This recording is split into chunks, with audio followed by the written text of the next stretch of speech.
नमस्कार, आप देख रहे हैं किसान बुलेटिन। मैं हूं आपके साथ प्राची तिवारी। आइए जल्दी से नजर डाल लेते हैं खेती किसानी और गांव से जुड़ी आज की सबसे बड़ी सुर्खियों पर। अब जिला और ब्लॉक पंचायतों की भी बनेगी विकास योजनाएं। केंद्रीय मंत्री नरेंद्र सिंह तोमर ने फ्रेमवर्क किया जारी। एमएसपी से कम पर खरीदी उपज तो होगी 3 साल की जेल। सजा का कानून बनाने वाला पहला राज्य बना पंजाब। किसान ने उगाई प्राकृतिक रूप से 17 किलो की गोभी। कारनामा देख वैज्ञानिक भी हैरान। गांव का विकास हो सके और ग्रामीण सशक्त हो सके, केंद्र सरकार पूरी तरह से इस कोशिश में जुटी है। इसी के तहत केंद्र सरकार द्वारा ग्राम पंचायतों की तरह अब जिला और ब्लॉक पंचायतों के लिए भी विकास योजनाएं बनाई जा रही हैं। फ्रेमवर्क 20 अक्टूबर को केंद्रीय कृषि मंत्री नरेंद्र सिंह तोमर द्वारा जारी किया गया है। इस अवसर पर नरेंद्र सिंह तोमर ने कहा कि ग्राम पंचायत विकास योजना के निर्माण से पंचायतों के विकास कार्यों में सुस्पष्टता और पारदर्शिता आई है। जिला एवं ब्लॉक पंचायतों की विकास योजना के लिए आज जारी किया गया फ्रेमवर्क पंचायतों को सशक्त बनाने के साथ ही सुशासन स्थापित करने और सार्थक विकास की दृष्टि से बहुत ही उपयोगी साबित होगा। पंचायती राज मंत्रालय ने फ्रेमवर्क के माध्यम से देश की 2.5 लाख पंचायतों को दर्पण देने का कार्य किया है। इसी की सहायता से पंचायतें अपनी स्थानीय आवश्यकता और संसाधनों के आधार पर विकास योजनाएं बना पाएंगी और वित्तीय रूप से मजबूत भी हो पाएंगी। पंजाब देश का पहला ऐसा राज्य बन गया है जहां किसानों से एमएसपी यानी कि न्यूनतम समर्थन मूल्य से कम पर गेहूं और धान खरीदने पर 3 साल की सजा हो सकती है। मंगलवार को पंजाब विधानसभा में इस बिल को मंजूरी भी मिल गई है। पंजाब सरकार द्वारा एमएसपी सहित 4 कृषि बिलों का प्रावधान किया गया है, जिसमें से पहला है किसानों के सशक्तिकरण और सुरक्षा संबंधित बिल, जिसके तहत कीमत के भरोसे संबंधी करार और कृषि सेवाओं के अंतर्गत 2020 में एमएसपी से कम कीमत पर उपज बेचने खरीदने पर सजा का प्रावधान जो है वो रखा गया है। दूसरा है किसान फसल व्यापार और वाणिज्य बिल।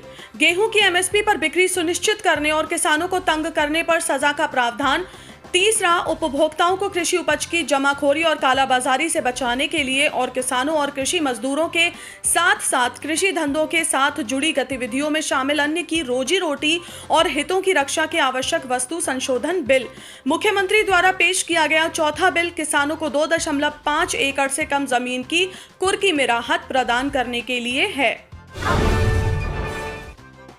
पंजाब सरकार द्वारा लाए गए कृषि कानूनों का भारतीय यूनियन ने स्वागत किया है। सौरभ उपाध्याय ने लिखा कि केंद्र के कृषि बिलों के विरोध में पंजाब सरकार द्वारा लाए गए कृषि कानूनों का हम स्वागत करते हैं। वहीं केंद्रीय कृषि मंत्री नरेंद्र सिंह तोमर ने इसे केंद्र सरकार द्वारा लाए गए कृषि बिलों के समर्थन में बताते हुए पंजाब सरकार की तारीफ भी की है। किसान को और सुविधा मिले, किसान से बंदिशें हटें और किसान को वाजिब दाम मिल सके, इसलिए भारत सरकार ने कृषि सुधार बिल लोकसभा और राज्यसभा में पारित किए थे।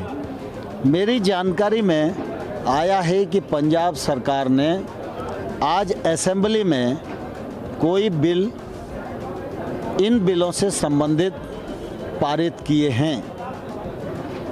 वैसे तो मुझे पूरा विश्वास है कि किसानों के हित में जो निर्णय हमने किया उसकी कोई तुलना नहीं हो सकती, लेकिन लोकतंत्र में असेंबली कभी कभी इस प्रकार के निर्णय कर सकती है।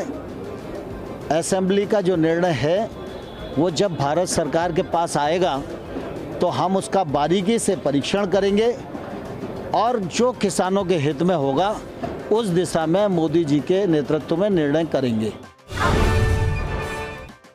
हिमाचल प्रदेश के जनजातीय क्षेत्र के किसान सुनील ठाकुर ने 17 किलो 230 ग्राम की गोभी उगाकर कृषि विभाग के बड़े बड़े वैज्ञानिकों को भी हैरान कर दिया है।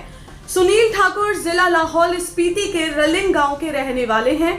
यहाँ ये सुभाष पालेकर द्वारा तैयार किए गए प्राकृतिक विधि से खेती करते हैं। सुनील का कहना है कि उनका परिवार शुरू से ही प्राकृतिक खेती करता आया है। उन्होंने कहा कि अपने पुश्तैनी काम को उन्होंने आगे बढ़ाया है और साथ ही प्राकृतिक खाद डालकर ऐसी बंद गोभी उगाने में कामयाबी हासिल की है। उनका ये भी कहना है कि सभी किसानों को प्राकृतिक खेती ही करनी चाहिए, इससे लागत कम आती है और जो उपज है वो भी बढ़िया मिलती है। तो आज के किसान बुलेटिन में फिलहाल इतना ही। आप स्वस्थ रहिए, अपना ध्यान जरूर रखिए। फिलहाल मुझे दीजिए इजाजत, नमस्कार। अगर आप चाहते हैं कि ग्रीन टीवी इसी तरह से किसानों को सशक्त करने के लिए कार्य करता रहे, तो आप भी इसमें अपना सहयोग दे सकते हैं।